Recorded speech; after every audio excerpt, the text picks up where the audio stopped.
এক পায়ে ভর দিয়ে হাতের ক্রাচকে অস্ত্র বানিয়ে একদল উন্মুক্ত মানুষের সামনে অবিচল দাঁড়িয়েছিলেন তিনি।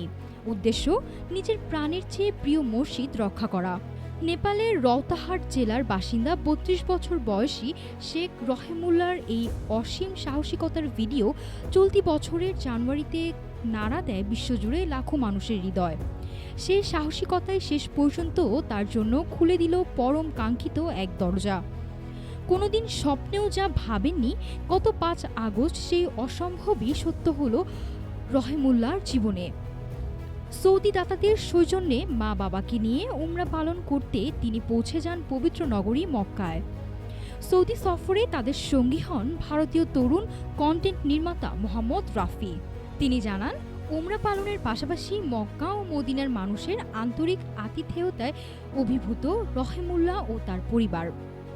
এই সফর কেবল উমরা পালনের মধ্যেই সীমাবদ্ধ থাকেনি।